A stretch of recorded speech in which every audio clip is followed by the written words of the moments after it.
Buen día para todos, un gusto estar por acá. Bueno, yo hoy propiamente les vengo a dar una presentación sobre lo que es la ciberresiliencia. Básicamente, bueno, tomando en consideración en un ambiente tan dinámico, los últimos ciberincidentes que se han registrado, quizás muchas organizaciones hoy en día se pregunten cómo empezar a desarrollar esta capacidad de ciberresiliencia. Bueno, esta es la premisa que hoy nos trae por acá. Básicamente, pues yo les voy a orientar a lo largo de la presentación sobre cómo iniciar o por dónde empezar básicamente para alcanzar esa resiliencia. Por lo tanto, bueno, la agenda que tenemos para hoy básicamente es, bueno, que yo me presente en primera instancia, luego vamos a hablar del concepto de ciberresiliencia, vamos a hablar de lo que es un sistema de gestión de continuidad del negocio, vamos a repasar lo que es la práctica para la gestión de incidentes y finalmente vamos a hacer un resumen general con conclusiones respecto a todos estos temas que vamos a abordar. Por lo tanto, bueno, ¿quién soy yo? Básicamente, yo soy Verónica, soy profesional con más de 2 años de experiencia dentro del campo de la ciberseguridad y la continuidad de negocio. Y bueno, quizás tengo muchos años más también cuando me enfocaba más en lo que era la parte de concientización y sensibilización de seguridad informática. Actualmente tengo certificaciones de seguridad de ISACA, tengo certificaciones de computación en la nube de Microsoft. Y también tengo certificaciones de continuidad del negocio, del DRI propiamente. Y bueno, a lo largo de esta presentación, bueno, no, yo voy a estar pendiente de lo que es el canal del Discord, el server del grupo, que como lo ven por acá, pues es el DC11506. Entonces, para que a las personas que no se han integrado al grupo, pues que lo hagan, que la comunidad siempre es súper receptiva y siempre estamos en plena disposición de colaborar a cualquier persona. Y bueno, para iniciar, vamos a comentar un poquito de lo que es el concepto como tal que hoy nos trae por acá, que es la ciberresiliencia. Bueno, básicamente la ciberresiliencia se define como esa capacidad de un proceso, un negocio, de anticipar, resistirse, recuperarse y evolucionar para mejorar sus capacidades ante condiciones adversas. Como bien es cierto, en este mundo globalizado y digitalizado en el que vivimos hoy en día, pues quizás ya no es factible empezar a tener esa estrategia en la cual vamos a construir una infraestructura y vamos a poner herramientas para que nuestra organización sea una infraestructura impenetrable. Quizás esa estrategia como tal ya no es factible porque sabemos que en un mundo tan dinámico las amenazas surgen nuevas en el día a día, ellos se reinventan. Por lo tanto, idealmente ya tenemos que empezar a desarrollar esta mentalidad o esta capacidad de cómo anticiparnos más bien hacia esas amenazas, cómo vamos a gestionar esos impactos y cómo vamos a responder de manera rápida y flexible para asegurar que todos los sistemas o nuestra infraestructura tecnológica que soporta las operaciones del negocio, pues pueda continuar con una actividad normal. Si bien es cierto, las estrategias de ciberseguridad y cualquier otra estrategia de negocio que estemos definiendo hoy en día, es importante que empecemos a contemplar como un factor base desarrollar esta capacidad, que sea ya una característica imprescindible para todas las organizaciones y en particular para aquellas que ofrecen servicios esenciales o que son proveedoras de servicios digitales para organizaciones que son bastante importantes dentro del ecosistema empresarial. Y bueno, como hemos visto en los recientes años, pues hemos ya tenido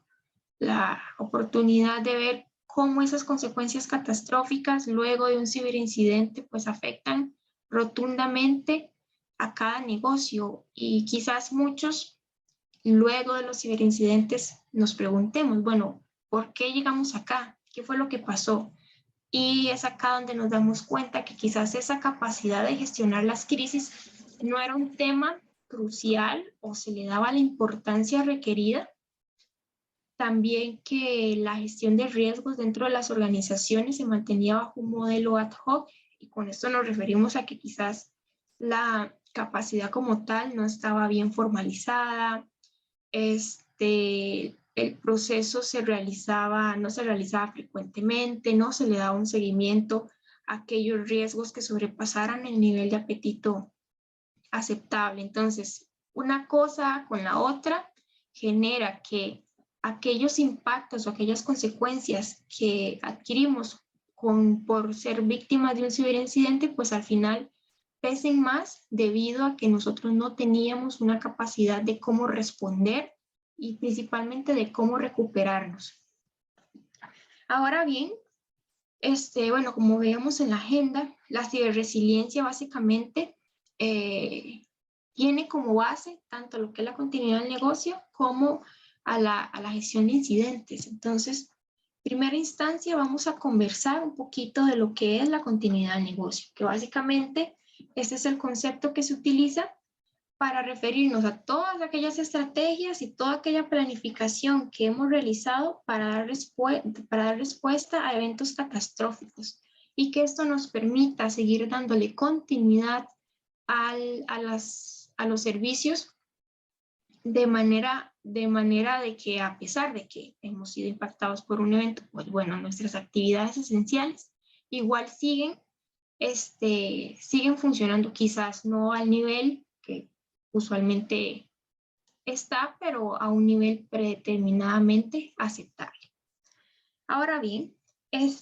bueno, como veíamos en el concepto de continuidad del negocio, hay muchos, quizás veamos similitudes dentro del concepto, pero sin embargo esto se da porque la resiliencia está construida en los principios de la continuidad del negocio. Sin embargo, la resiliencia se extiende un poquito más para asegurarse que la organización sea más resistente a los eventos catastróficos y que pueda recuperarse más rápido.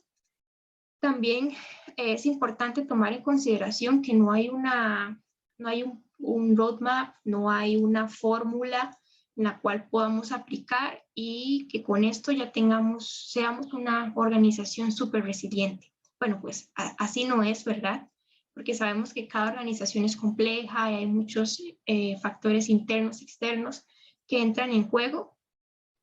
pero quizás para empezar a construir esta capacidad de ciberresiliencia es importante pues empezar a contemplar lo que son las relaciones, cómo interactúan los procesos de negocio entre sí, empezar a identificar las contribuciones que al día de hoy la disciplina de recuperación ante desastres, gestión de crisis y continuidad del negocio han formalizado y que se ha trabajado hasta hoy para que las podamos integrar y que esto nos oriente a fortalecer la ciberresiliencia, ya que por sí solas y cada una trabaja por su lado, va a ser bastante complejo que podamos alcanzar el objetivo que deseamos. Por eso es que tenemos que integrarlas. Y bueno, quizás en resumen, pues la continuidad del negocio es un proceso un poco más céntrico, mientras que la resiliencia sí es un poco más estratégico por naturaleza. Sin embargo, bueno, contando siempre con un enfoque más holístico que se ve influenciado por factores tanto estratégicos como operacionales. Ahora bien, bueno, para lo que es la implementación de esta capacidad de continuidad del negocio, acá yo les traigo las prácticas profesionales que son ya definidas por el DRI para poder desarrollar, implementar y dar mantenimiento a un sistema de gestión de continuidad del negocio. Por lo tanto, acá vemos que, bueno, son 10 prácticas. Estas 10 prácticas al final, bueno, son, como les comentaba, son definidas por el DRI. En la industria también hay otros marcos, como lo que es la ISO 22301, que también nos permite, nos da esas pautas de cómo podemos desarrollar, implementar y dar mantenimiento a un sistema de gestión. Sin embargo, bueno, ya queda a discusión de cada negocio, de cada organización, identificar cuál marco de buenas prácticas es el que va a utilizar. Sin embargo, independientemente de que se utilice, pues al final el propósito va a ser el mismo. Entonces, bueno, en esta ocasión yo les voy a hablar de las prácticas del DRI.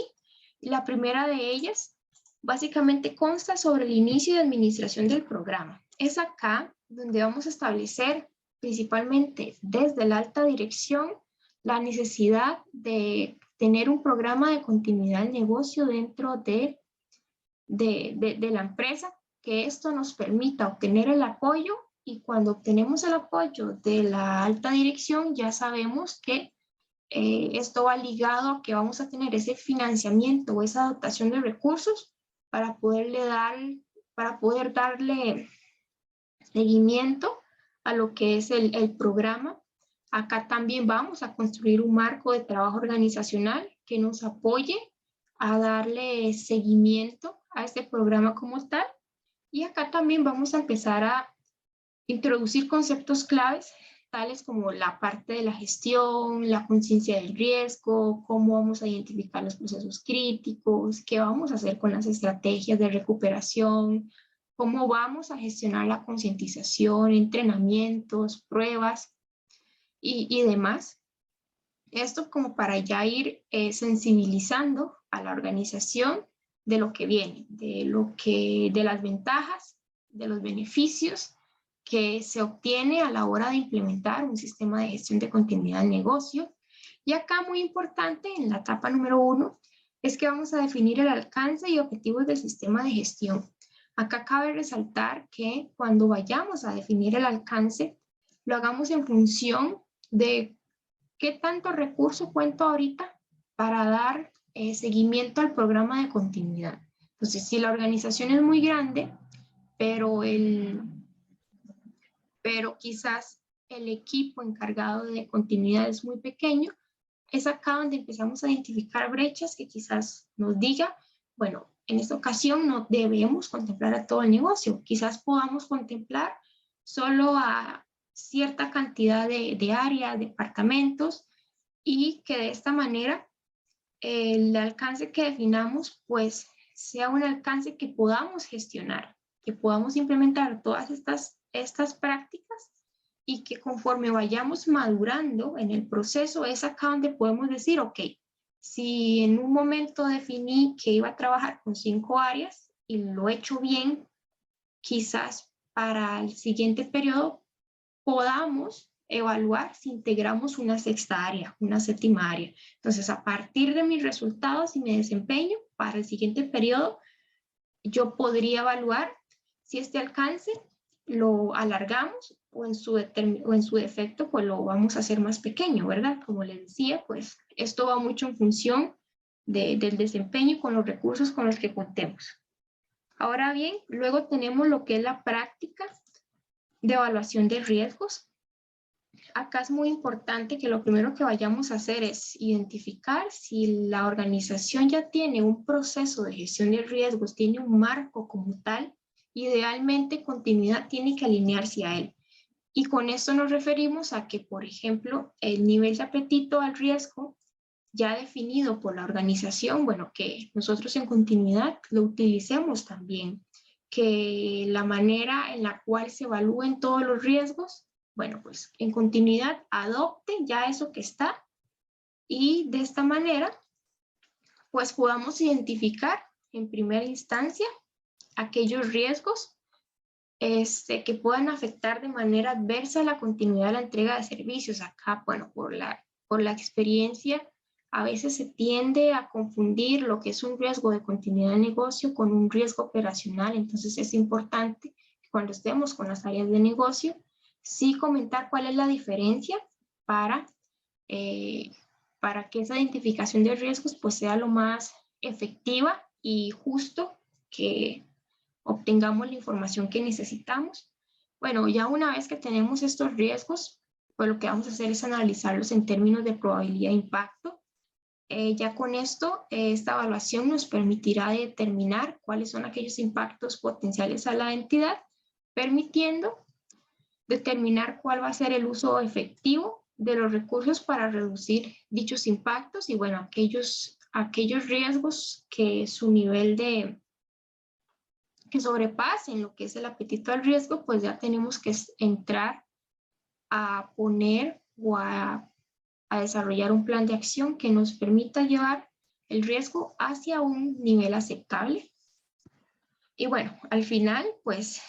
una vez que hayamos hecho todo el proceso de evaluación de riesgos y si nos hemos alineado con lo que ya el negocio tiene, pues acá es más fácil mantener todo estandarizado para un seguimiento más efectivo, una documentación más fácil y que la entrega de resultados o esa comunicación de resultados hacia comités o alta dirección pues sea lo más transparente posible. Ahora bien, nuestra tercera práctica es el análisis de impacto al negocio o lo que nosotros le llamamos el famoso VIA. Básicamente acá lo que hacemos es primero definir las escalas de impacto y los valores. ¿A qué nos referimos con eso? Bueno, básicamente empezar a identificar. Cuando estamos haciendo el VIA, vamos a evaluar impacto de la imagen, impacto legal, impacto reputacional, impacto operativo. Bueno, ¿cuáles son esos impactos que voy a evaluar? Una vez que ya sepa cuáles voy a evaluar, empiezo a definir las escalas. Bueno, ¿qué significa un impacto operacional bajo? ¿Qué significa un impacto operacional medio? ¿Qué significa un impacto operacional alto? Entonces, de esta manera, cuando la unidad de negocio está haciendo el ejercicio, pues que tenga parámetros que le permita ubicarse respecto a esos, analizando todas esos escenarios en los cuales alguna amenaza se pueda concretar. Bueno, si esto sucede, ¿cómo nos veríamos de acuerdo a estas escalas de impacto y de valores? Y bueno, algo importante acá es que el equipo encargado de realizar el VIA idealmente debería tener algún tipo de script o algún tipo de guía o checklist de preguntas que permita hacer o recolectar la misma información que recolecto con una unidad de negocio, idealmente que sea la misma información que voy a recolectar con la otra. De esta manera, sabemos que vamos a adquirir lo que son los recursos mínimos que vaya a necesitar esa área de negocio para recuperar el proceso. También vamos a poder identificar aquellas dependencias sobre las que recae el proceso y que quizás estas dependencias vayan a ser un punto de quiebre en el que si este recurso no está disponible, bueno, acá es donde el proceso se nos puede paralizar. Y ya esto nos da un insumo de cómo tenemos que trabajar las estrategias. Muy importante es que en el VIA vamos a empezar a identificar términos como lo que es el RTO, que es básicamente el tiempo de recuperación, el RPO, que básicamente es la cantidad de datos que puede permitirse un área de negocio perder desde el momento en que ocurrió la falla contra el último respaldo que se realizó. Algunas organizaciones, dependiendo del marco que adopten, quizás hayan otros criterios que deban identificar, pero por lo menos en el VIA tenemos que mantener siempre o recolectar lo que es el RTO y el RPO. Y bueno, ya con toda esta información, ya sabiendo, teniendo un contexto general del proceso de negocios, acá donde vamos a empezar a analizarlos. Vamos a identificar y a priorizar de acuerdo con esta información cuáles son aquellos procesos críticos, cuáles son aquellos procesos que soportan la entrega de servicios de nuestro negocio. Entonces, ya es acá donde hacemos como ese filtrado y a partir de este momento solamente yo empezaré a trabajar con los procesos críticos. Aquellos procesos no críticos pues ya no los vamos a contemplar dentro de los planes, de las estrategias, pero bueno, esto no significa que para la siguiente vuelta no los vayamos a contemplar, sino que para este periodo me quedo con los críticos. Cuando vuelva a hacer el análisis de impacto al negocio, quizás pueda darse el escenario donde un proceso que en un periodo no fue crítico, pues para otros periodos quizás escale a hacerlo. Ahora bien, siguiendo con las estrategias de continuidad del negocio, acá básicamente lo que vamos a buscar es que empezar a identificar y a definir aquellas estrategias que me permitan recuperar a ese proceso en el tiempo o bajo los tiempos que identificamos en el paso anterior, es decir, que cumpla con los objetivos definidos en el VIA o en función del RTO y el RPO. Es muy importante que esas estrategias que yo vaya a definir sean costo efectivas, y con esto nos referimos a que poner en implementar más bien lo que es la estrategia no requiera invertir mayor recurso del que yo perdería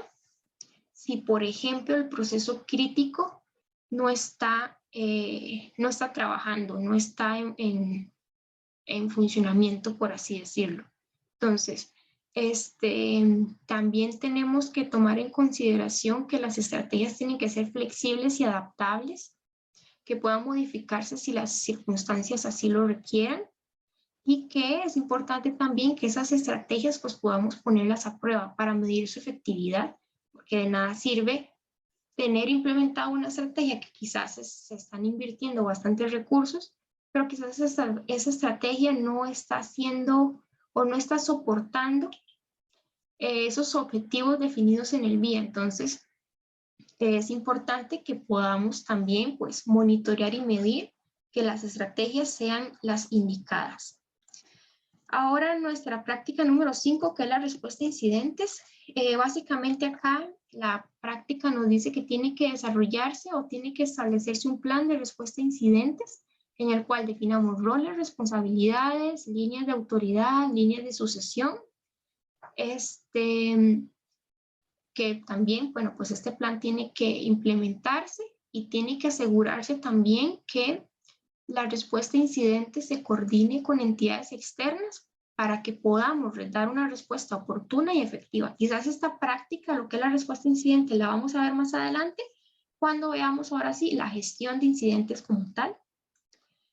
Luego tenemos la práctica número 6, que básicamente es desarrollo e implementación del plan. Acá lo que vamos a hacer es que a todos aquellos procesos críticos vamos a desarrollar un plan, un procedimiento de recuperación del mismo, basándonos, ¿verdad?, en las estrategias que hemos definido anteriormente. También vamos a documentar lo que son los planes de recuperación ante desastres, que básicamente son todos cómo vamos a recuperar a toda la infraestructura tecnológica sobre la que soporta estos procesos críticos. También tenemos que contemplar el desarrollo, que ya más adelante lo veremos, del plan de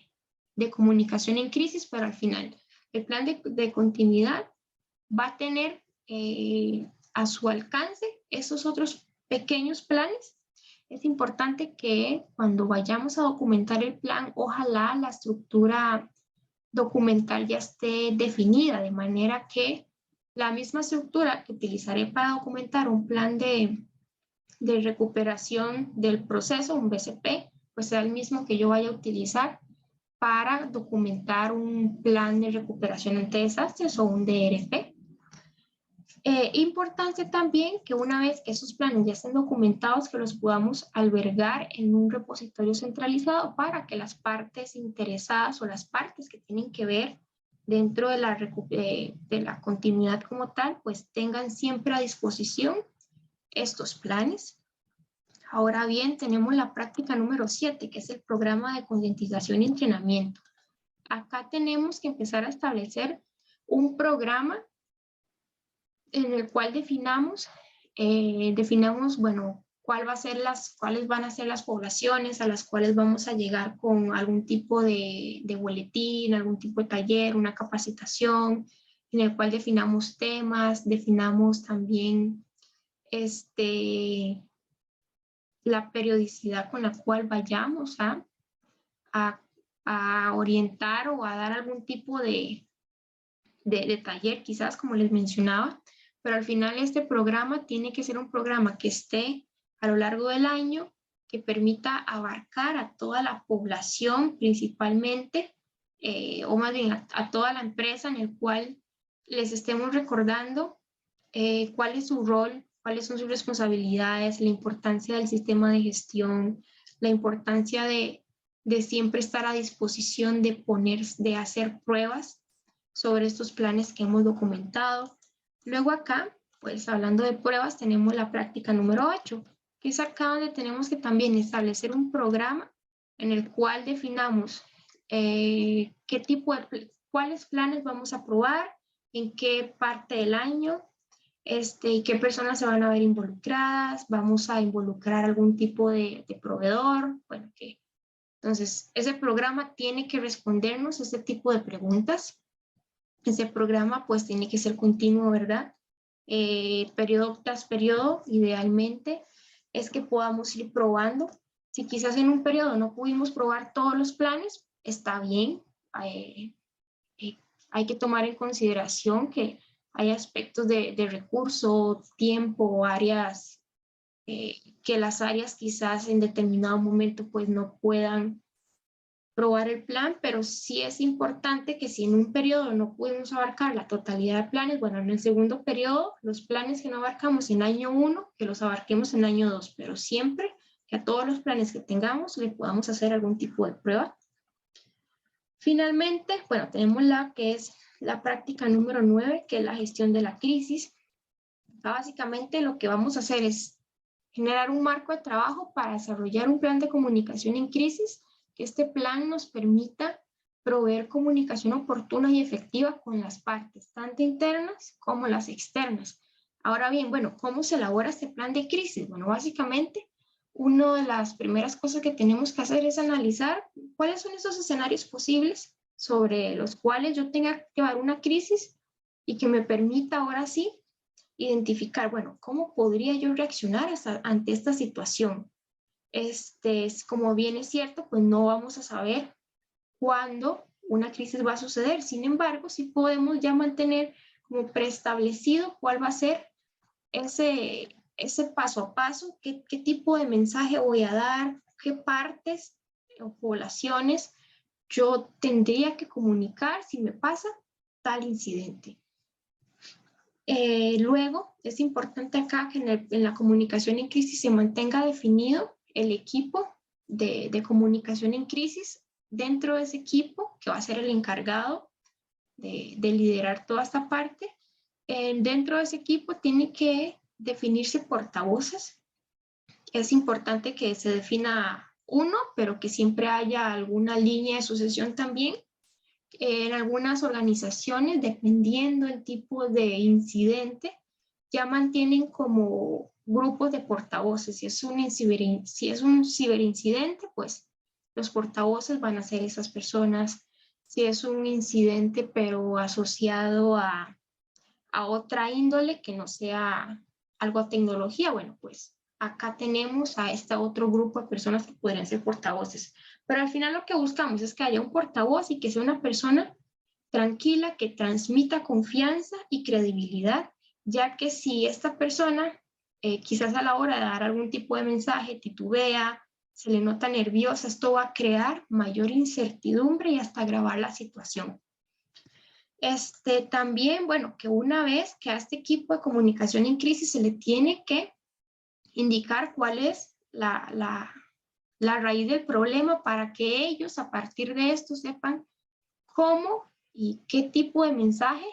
y qué tipo de población o hacia quién va dirigida los mensajes que vayan a dar. Y también es importante contemplar que durante la comunicación en crisis que se deban hacer actualizaciones constantes. De esta manera, al que la organización se mantenga en una constante retroalimentación de lo que está pasando, pues genera más tranquilidad tanto al interno de la organización como a aquellas partes externas a las cuales están a la expectativa de saber qué pasa. Finalmente tenemos lo que es la coordinación con dependencias externas, que aquí básicamente es saber identificar cuáles van a ser aquellas entidades, tanto públicas o privadas, con las cuales yo voy a coordinar lo que es la recuperación y la recuperación y toda la gestión de una crisis como tal. Y bueno, acá las prácticas profesionales, que en este caso son 10, yo tendría que implementarlas para mantener, ahora sí, un sistema de gestión. Sin embargo, es importante recalcar que esto no lo hago una vez, sino que tengo que hacerlo reiteradas ocasiones a lo largo del tiempo para buscar una mejora continua, principalmente con lo que es el principio de mejora continua, que es el Plan Do Check Act, que básicamente conforme yo voy iterando, voy obteniendo resultados que me van permitiendo saber qué cosas tengo que mejorar, y de esta manera voy a mantener un sistema de gestión con una capacidad para que la organización, independientemente del evento disruptivo que la afecte, pues tenga la capacidad de recuperarse y seguir entregando estos servicios a un nivel aceptable. Ahora bien, ya conociendo lo que es la continuidad del negocio, vamos a hablar de lo que es la gestión de incidentes, que básicamente es el conjunto ordenado de acciones enfocadas a prevenir, en manera de lo posible, todas aquellas ocurrencias o ciberincidentes, y en el caso de que esos ocurran, restaurar los niveles de operación lo antes posible. Nuevamente, aquí vemos cómo hay como keywords que en el concepto de resiliencia, el concepto de continuidad, también veíamos. Y acá es donde vemos cómo se relaciona cada uno de ellos. Y bueno, acá para la gestión de incidentes, la NIST tiene una publicación especial, la 861, que básicamente es una guía de manejo de incidentes, que es la que vamos a tomar como referencia para dar una perspectiva general de qué es lo que hacemos dentro de la gestión de incidentes. En primera instancia tenemos lo que es la preparación. Aquí básicamente la NIST nos dice que tenemos que establecer los controles de seguridad para minimizar los incidentes. ¿Y a qué nos referimos con esto? Bueno, desde algo tan simple como mantener los sistemas actualizados con los parches y las últimas actualizaciones de seguridad,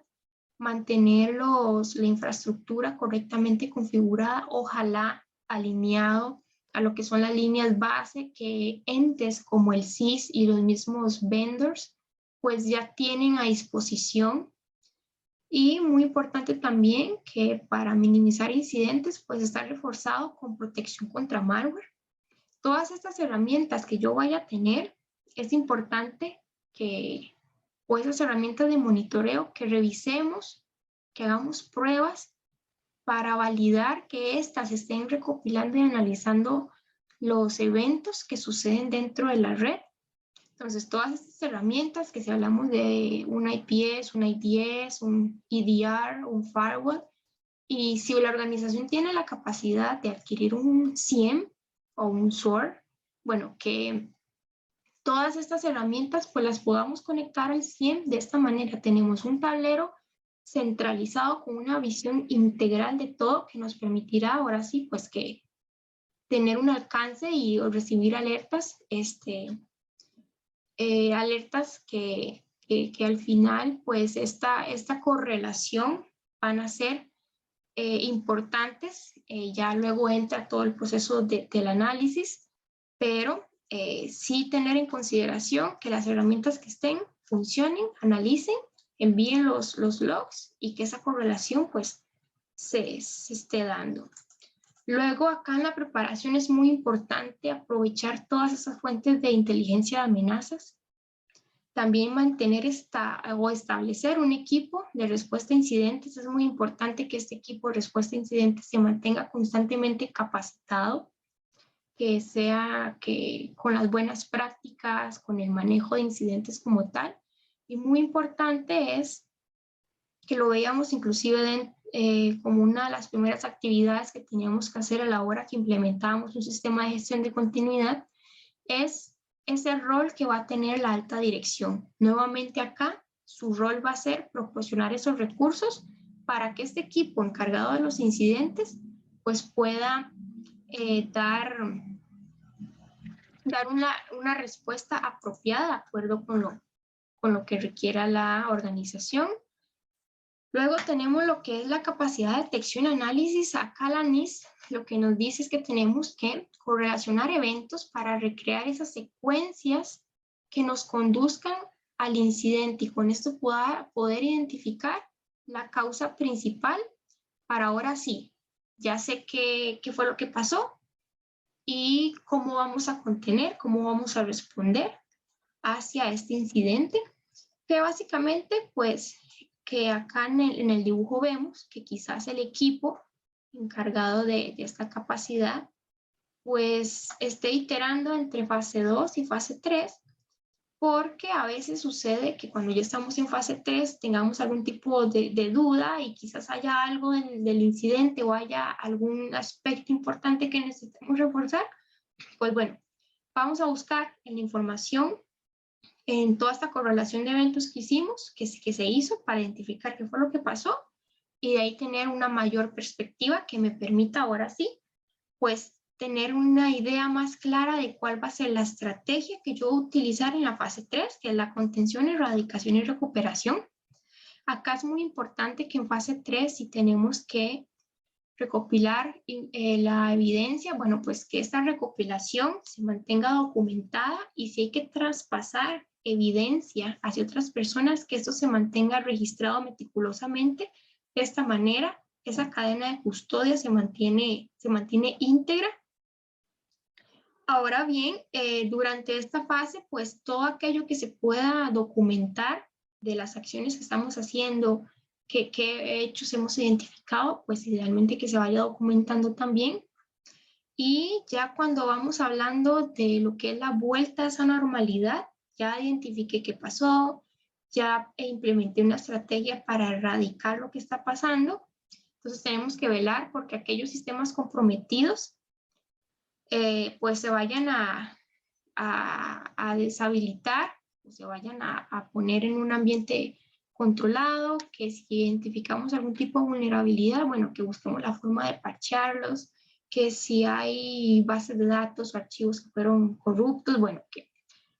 tomemos un archivo, un backup limpio,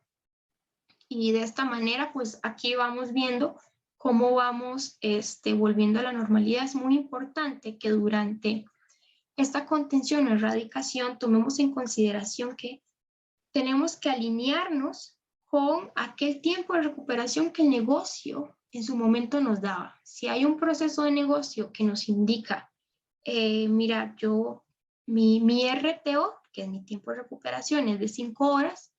aquí idealmente cuando estamos en la fase 3, bueno, pues buscar que la estrategia que utilicemos para responder a este incidente sea menor a esas 5 horas para que el proceso podamos darle continuidad al proceso y recuperarlo en el tiempo en que el requerimiento de negocio como tal nos los pedía. Entonces vemos acá cómo se van ligando las cosas. Y bueno, ya posterior al incidente, que es fase 4, acá es donde vamos a terminar de documentar. Vamos a generar informes en el cual se detalle qué fue lo que pasó, cuándo pasó, qué pasó, cómo resolvimos. Bueno, este informe, pues, algunas veces se tendrá que emitir a